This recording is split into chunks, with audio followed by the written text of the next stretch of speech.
정의란 무엇인가? 제목은 그렇게 중요한 것 같지 않습니다.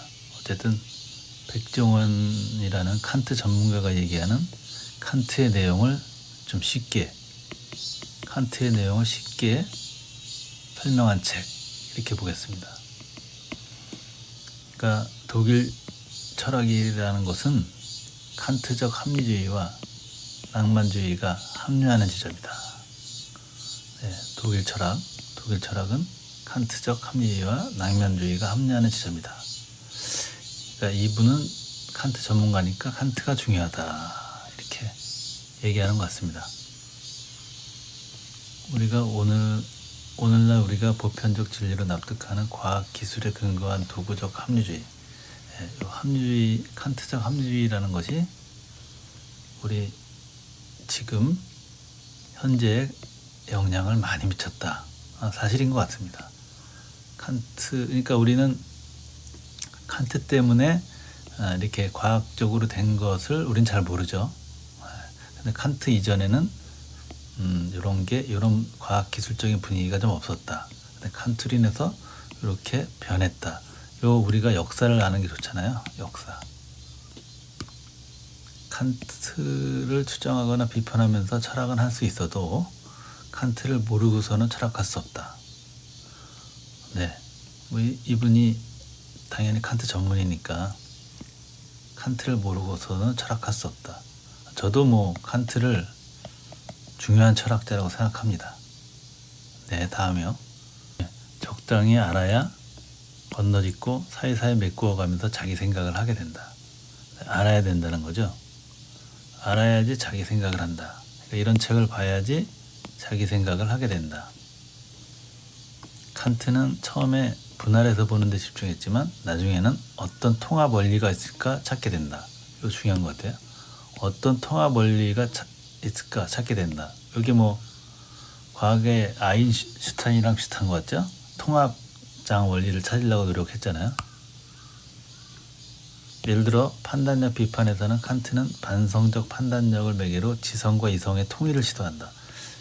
저는 지성과 이성이라는 게 확 구분이 안 되는데 이분은 이거를 통일을 시도했다는 건데 요거는 잘 제가 확 와닿지 않습니다. 아직은. 순수히 자력으로 법칙을 수립하는 원리 능력을 순수이성이라고 한다. 그러니까 순수이성 비판이라는 책이 있잖아요. 칸트의. 순수이성 비판이라는 거에서 순수이성이라는 거는 뭐냐? 그러면 자력. 순수히 자력으로 법칙으로 수립하는 인간의 그 자력으로 원리를 순수이성이라고 합니다. 비판이란 순수이성이 할 수 있는 것이 무엇이고 할 수 없는 것이 무엇인지를 분간합니다. 순수이성 비판이잖아요. 그 책이. 그에서 비판이라는 것은 우리 순수이성이 할 수 있는 건 무엇이고 할 수 없는 건 무엇인지 분간하는 거라는 겁니다. 할 수 없는 것은 어떤 형이상학이라든지 그런 거 있겠죠. 형이상학, 종교 이런 거는 순수이성으로 판단할 수 없다 라고 얘기하는 것입니다. 네, 다음 볼게요. 칸트가 인식의 형식을 감성과 지성으로 나누었는데 이게 철학사의 결정적인 사건이다. 왜냐하면 지금도 우리가 이거에서 영향을 받고 있기 때문입니다. 그래서 원래부터 그랬다고 생각했는데 칸트가 처음으로 시도했구나. 감성과 지성과. 지금은 조금 이게 생활화되고 있잖아요. 네, 이 책의 중간에 나온 것 한 문장 제가 떼어봤습니다. 진리가 다수결인가? 네, 지금은 이제 포스트 모더니즘에서 진리가 다수결이다 해도 크게 문제되지 않을 정도로 세상이 흐르고 있는데 어쨌든 진리가 다수결은 아니라고 저는 생각합니다. 일단은. 네, 왜냐하면 우리가 경험을 알지만 한반에서 다수결이 나온다고 그게 옳았던 게 아니잖아요. 네. 예전에는 담배를 이렇게 공공장소에서 다 폈는데 그게 또 지금 보니까 옳은 건 아니듯이 실제는 경험의 한계 내에 있기 때문에 자신의 이론을 경험적 실존론이라 불렀는데 어쨌든 실제는 경험의 한계 내에 있다. 이것도 되게 매서운 문장 같은데요. 실제는 경험의 한계에 있다. 그렇죠. 실제는 경험의 한계에 있습니다. 실제가 경험에 의존한다고 주장함으로써 또 관념론이라고 하니까 칸트의 경험적 실제론은 일종의 관념론이다. 네. 그러니까 칸트는 관념론자인데 이 사람이 우리가 관념론 그럼 생각만 하고 그 경험적인 거는 생각 안 하게 되는데 그렇지 않다. 관념론이지만 경험 한계 내에 있는 범위가 있기 때문에 경험이 필요하다. 그러니까 관념론에 대해서 생각을 조금 바꾸게 됐습니다. 이분 의견에 따라서. 다음 한번 볼게요. 흉의 영향을 많이 받았죠. 그래서 이 흉의 얘기를 한번 발췌했는데 흉 나라 자라는 것마저 그때그때의 지각들의 묶음뿐이다. 흉이 나라는 것은 지각의 묶음이다. 이렇게 얘기했죠. 그래서 흉에 의하면 자란 다채다양한 것이다. 흉에 의하면 자아는 한 개가 아니죠. 뭐 수십만 개가 될 수도 있고 어떤 지각들의 묶음이니까요.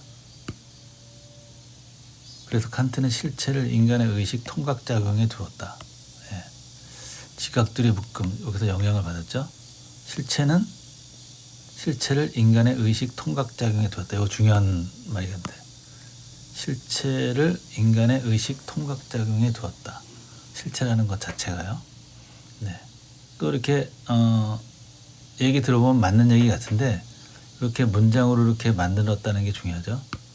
실체는 자연 안에 있는 게 아니라 칸트에 의하면 인식 주관인 인간의 의식이 자연을 인식하기 위해 자연 안에 집어넣는 순수한 지성의 개념이다.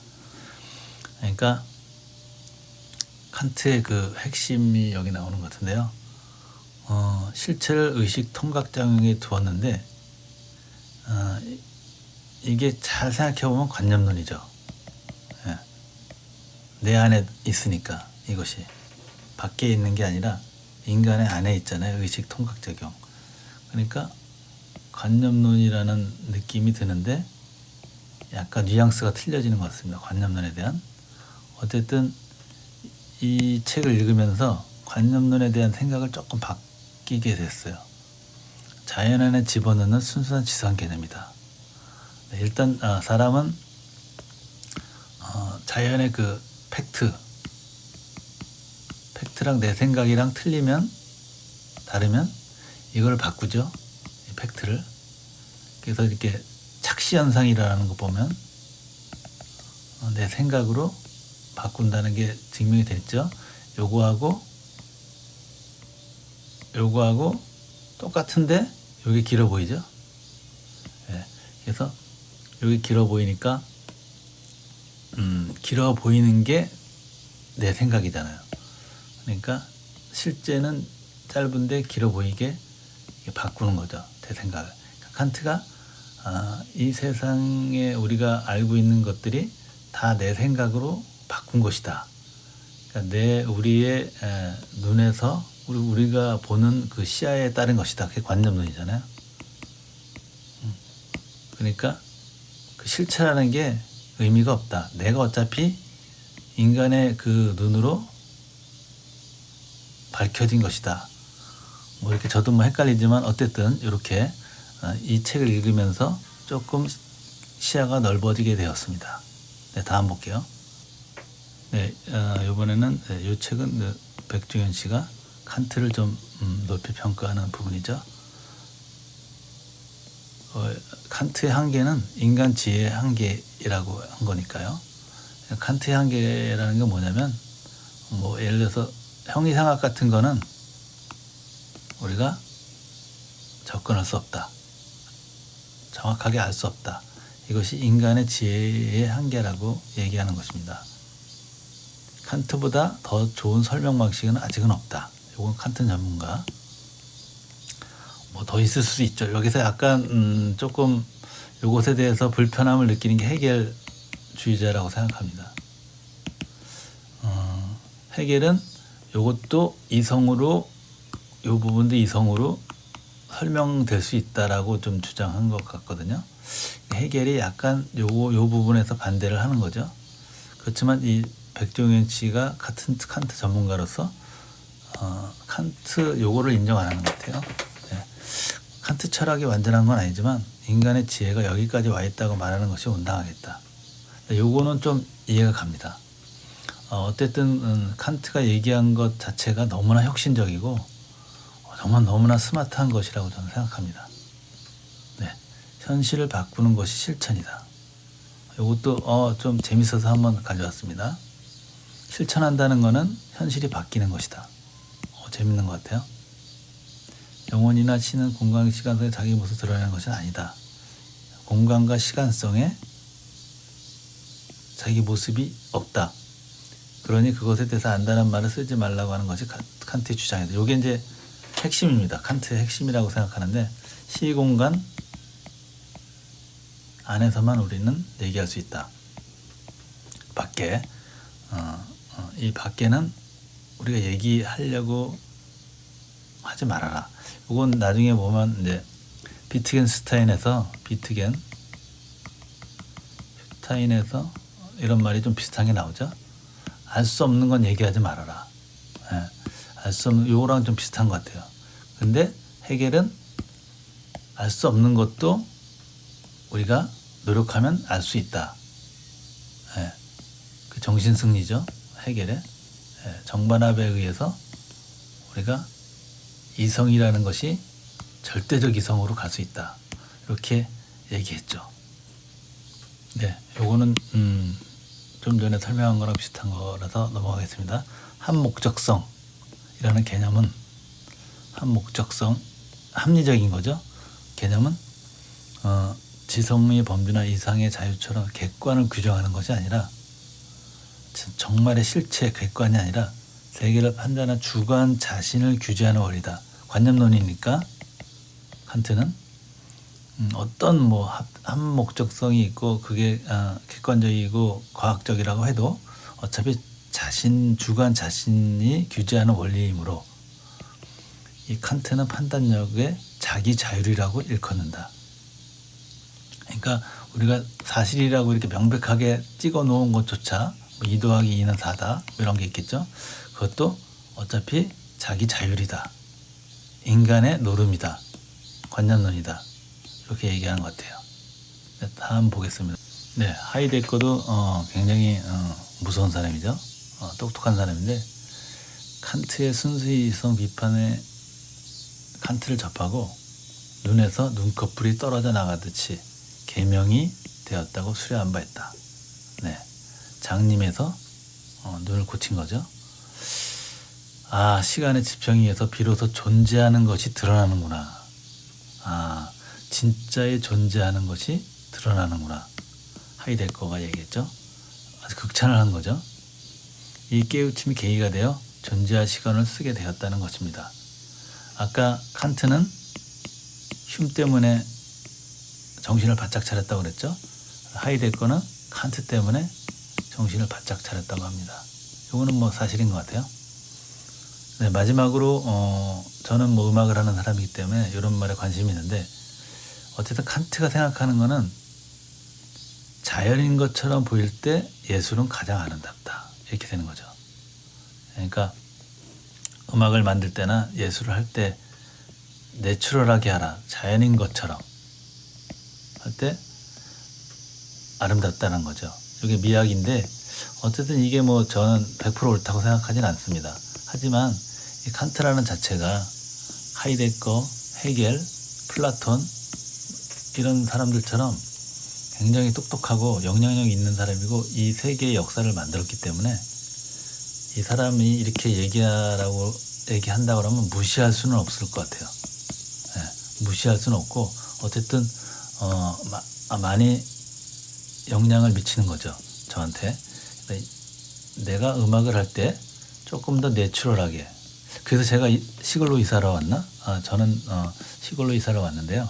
어쨌든 이게 이런 것이 직간접적으로 저한테 영향을 미치게 되는 것 같습니다. 네, 오늘은 좀 지나간 책이지만 인간이란 무엇인가를 했는데요. 제가 좋아하는 장르가 원래 철학인데 뭐 많이 알지는 않습니다. 취미로 하는데 오늘 또 이렇게 아침에 귀뚜라미 소리 들으면서 얘기를 할 때 재미있었다고 느꼈습니다. 네, 다음 시간에 뵐게요.